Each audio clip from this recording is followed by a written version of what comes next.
Jelajahi cara baru mendapatkan informasi. Download Metro TV Extend sekarang. Pemirsa, tahun baru Hijriah atau banyak dikenal sebagai Satu Suro menjadi hari yang penting bagi pesantren Al-Zaitun dan pimpinannya Panji Gumilang. Di hari itu dikumpulkan dana dari berbagai daerah yang jumlahnya hingga miliaran rupiah. Lalu mengapa PPATK menyebut ada indikasi pencucian uang? Inilah top review selengkapnya. Waalaikumsalam.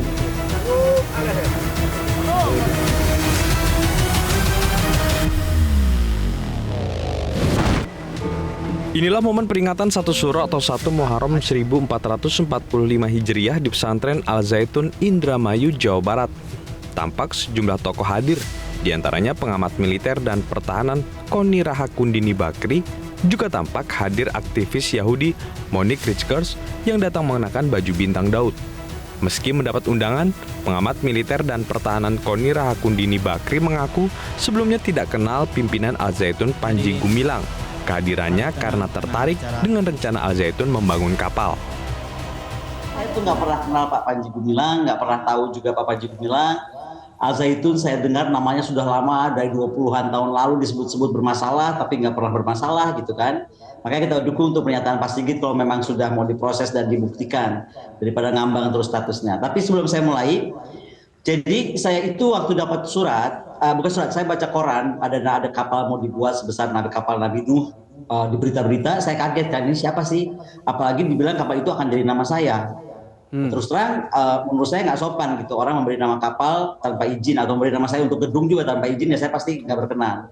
Nah karena saya tuh nggak tahu siapa Pak Panji Gumilang, saya nggak tahu Al-Zaitun, saya bikin surat WA terbuka. Kebetulan memang WA grup saya itu ada beberapa editor mass media ya, jadi mudah sekali menyebarnya. Saya sampaikan terima kasih, saya apresiasi, semua orang kalau niat baik harus kita apresiasi, tapi saya sampaikan dalam surat terbuka saya, nama saya belum layak dan sangat tidak layak karena banyak pahlawan-pahlawan kita yang layak. Contohnya Laksamana Maharani. By the way, ini semua saya taruh di Instagram, dari mulai suratnya, dari mulai apanya saya taruh terus semua gitu. Jadi ada kalau mau dilihat itu ada runtutannya. Nah, dijawablah kemudian oleh salah satu wartawan senior yang kenal beliau bahwa beliau itu memang sudah menyiapkan surat tapi tidak tahu mengirimkannya kemana gitu kan.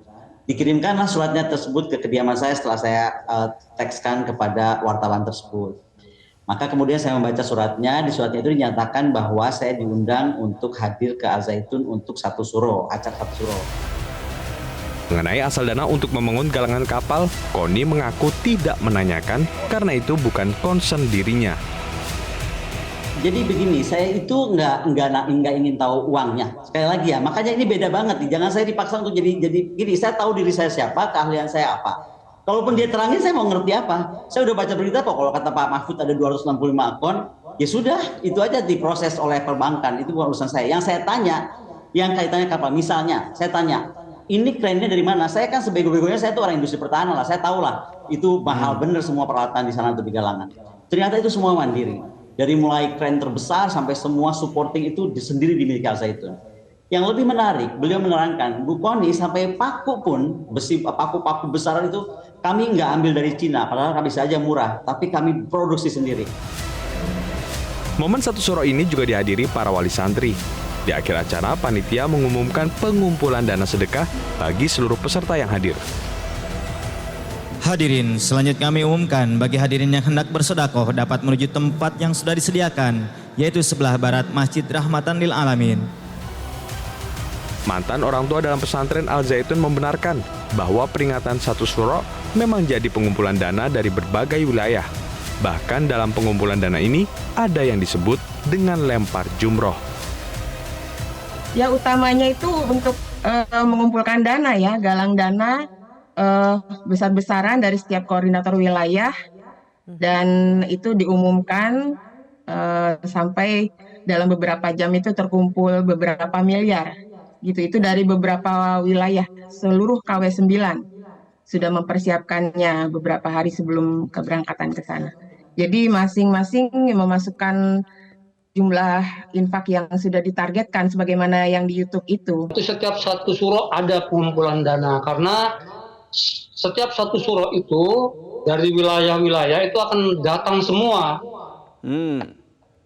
Oke, akan datang semua ke Pondok Pesantren Al Zaitun ya?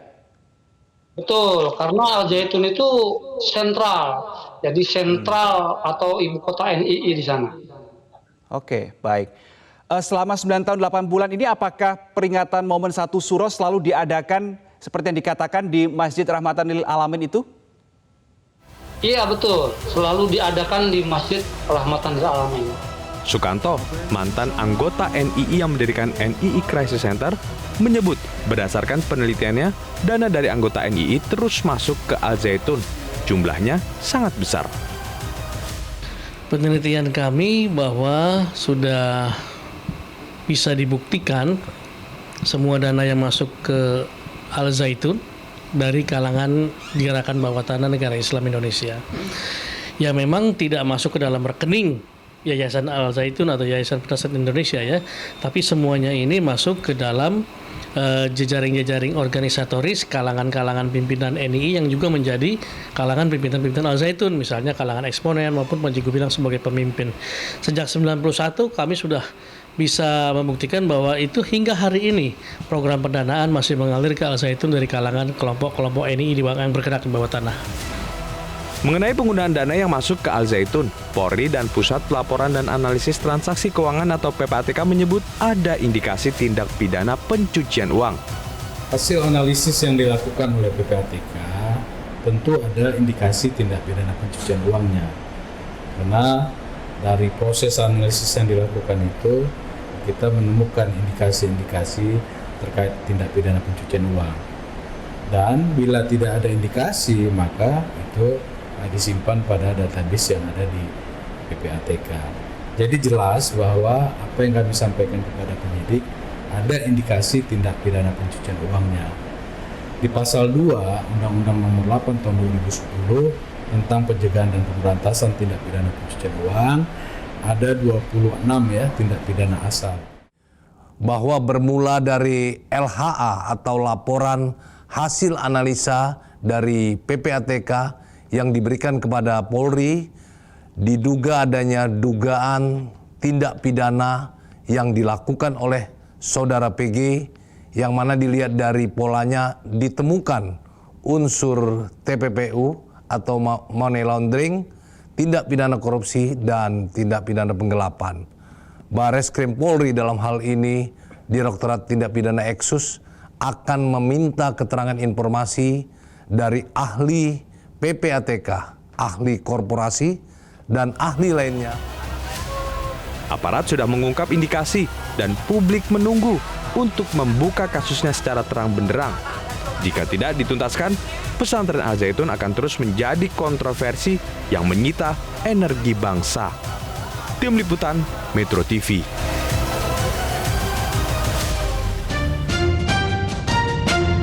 Cara mudah mendapatkan informasi dengan satu sentuhan jari. Download Metro TV Extend.